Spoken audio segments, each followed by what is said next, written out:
আজকের এই প্রেজেন্টেশনে আমি ভিজুয়াল স্টুডিও কোড এবং এর বিভিন্ন রকমের টিপস এবং ট্রিক্স নিয়ে আলোচনা করব। এই প্রেজেন্টেশনটা আমি লাস্ট PHP এক্সপার্টসের ডেফকন 20-তে দেওয়ার প্ল্যান করেছিলাম, কিন্তু সবার ভালোর জন্য যেহেতু সেমিনারটা পিছিয়ে দেওয়া হয়েছে, সো আমার মনে হলো যে এটা রেকর্ড করে সবার জন্য ছেড়ে দেওয়াই যেতে পারে, তাহলে আলটিমেটলি অনেকের কাজে লাগবে।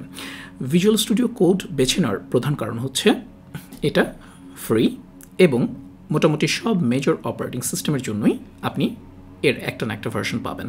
আপনি লিনাক্স ইউজ করেন কিংবা ম্যাক ওএস অর উইন্ডোজ, আপনি যদি code.visualstudio.com এখানে আসেন তাহলে দেখবেন যে আপনার অপারেটিং সিস্টেম অনুযায়ী আপনি ডাউনলোড করে নিতে পারছেন।